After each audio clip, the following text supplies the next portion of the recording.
पिंपळगाव बसवंत येथे किरकोळ कारणावरून झालेल्या वादातून हळदीच्या कार्यक्रमात एका तरुणास धारदार शस्त्राने वार करून खून करण्यात आला.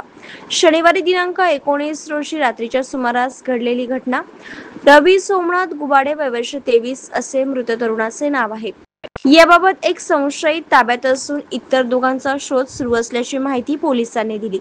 या प्रकरणी रात्री उशिरापर्यंत खुनाचा गुन्हा दाखल करण्याचे काम सुरू होते.